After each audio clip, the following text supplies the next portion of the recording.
Hola a todos, ¿cómo están? Vamos a proceder a dar explicación al taller de la semana número 4 de Fundamentos de Economía. En esta oportunidad, ¿qué es lo que nos están pidiendo? Nos estamos adentrando al dibujo de una curva de demanda. En este caso nos dan el valor de las toneladas de café y la cantidad de toneladas de café. Como viene en la tabla, es posible poder observar que, por ejemplo, en un punto A tenemos una tonelada de café que vale 23 pesos en este caso, podemos indicarlo. Lo importante al momento de graficar las curvas es que en el eje horizontal deben ir siempre las cantidades y en el eje vertical los valores. En este caso debería ser el 1, 9, 45, 90, 120 en el eje horizontal, el eje de las X, y en el eje de las Y el valor del café. Y con eso van a poder hacer la pregunta A. Luego en la pregunta B te piden identificar en el gráfico los puntos donde se demandan 120 toneladas de café y 9 toneladas de café. Entonces debemos destacar en este caso el punto el punto D y el punto E. Luego de eso, para efectos de gráfico, no se compliquen en utilizar algún software o si están muy complicados con un Excel. Puede ser perfectamente a mano, ingresan la foto en el Word, en este Word. El tema es que cada foto quede justamente bajo su respuesta. Y después te preguntan qué ocurre cuando el precio y la cantidad demandada se trasladan del punto D al B. En este caso, se demandaban 90 toneladas, ¿cierto? Y a 3 pesos. Y cuando se trasladan al B, ya se demandan menos, en este caso 9. Luego de eso, nos dan una fórmula. Aquí es importante el despeje de ecuaciones, en este caso álgebra. Te piden graficar la función de demanda. ¿Qué hacemos para eso? Nos dan esta fórmula que indica que Q es igual a 10.000 menos 25P. Y para ello, ¿cómo podemos dibujar la curva de demanda? Recordemos que la curva de demanda tiene pendiente negativa, porque a medida que aumenta el precio, yo quiero consumir menos productos. Por lo tanto, me quedaría una especie de escuadra en el gráfico. Entonces, si QD es igual a 0, esto sería igual a 10.000 menos 25P. Si yo hago este despeje, que en realidad tendría el precio, ¿verdad? ¿Yo qué voy a poder hacer? Cuando hago este despeje de ecuaciones, obtengo el valor máximo de P, es decir, del eje vertical. Y por el contrario, cuando el P vale 0, en este caso el Q de demanda valdría 10.000.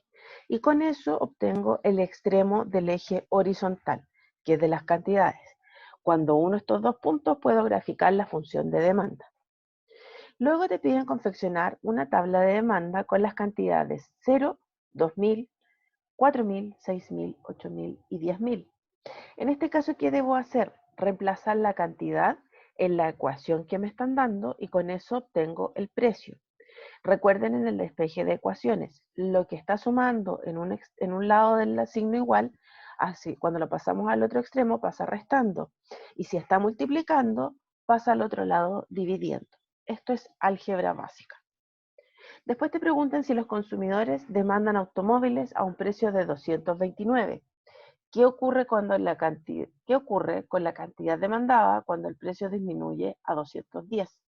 Para eso debemos analizar las cantidades y reemplazarlas en la fórmula que nos están dando. Luego en el ejercicio 3 es en la misma tónica, donde tenemos QD es igual a 60.000 menos 250P. Debo graficar las curvas de demanda. Para ello hago 0 el Q y con eso voy a obtener la variable precio, y cuando hago el precio 0 voy a obtener la variable cantidad. Y dibujo nuevamente la curva considerando en el eje horizontal la cantidad y en el vertical el precio, siempre de la misma manera. Y después te preguntan cuál es el desplazamiento de la curva de demanda del agua mineral si la función es de ahora de 50.000 menos 240p. Entonces, en ese caso, vuelvo a calcular los extremos, ¿cierto? Haciendo Q0 y luego P0 y lo comparo con el gráfico anterior. Si está por sobre el gráfico anterior o bajo el gráfico anterior. ¿Cómo se mueve? ¿Aumenta o disminuye? Recordemos que la curva de demanda aumenta hacia la derecha y disminuye hacia la izquierda, mientras más se acerca al origen. Entonces, después te piden que comentes a qué se puede deber este cambio. En el ejercicio 4 nos vuelven a dar otra fórmula, ¿cierto? Nos piden graficar, lo debemos hacer de la misma manera, haciendo Q0 y luego P0 para poder tener los extremos. Y después, si se sabe que la función de demanda ha cambiado, producto del buen rendimiento de la selección en función de Q es igual a 80.000 menos 2P. ¿Qué ocurre con la nueva demanda y cuál es el desplazamiento? Están repitiendo el mismo tipo de pregunta que vimos en la parte del ejercicio 3. En este caso debemos compararla con el gráfico que hicimos en A y ver si nos queda más hacia la derecha o hacia la izquierda, de manera de ver si aumenta o disminuye esta demanda. Manteniendo todo lo demás constante, ¿qué sucede con la cantidad demandada si el precio promedio de las entradas es de 30.000? Entonces, para ello debemos ver qué pasa con la curva de demanda gráficamente, reemplazando el precio por 30.000. ¿Cuánto nos da esa cantidad? Y después dice, como conclusión de la función de demanda y observando su gráfica, diría que la curva de demanda tiene pendiente positiva o negativa. Recordemos siempre cuál es la pendiente de la curva de demanda. Mientras más quiero consumir, mientras más me aumentan el precio, es menos lo que yo voy a consumir. Y con eso estarían en condiciones de entregar este taller. Quedo atenta a sus consultas a través del foro consultas o de un correo directo. Nos vemos.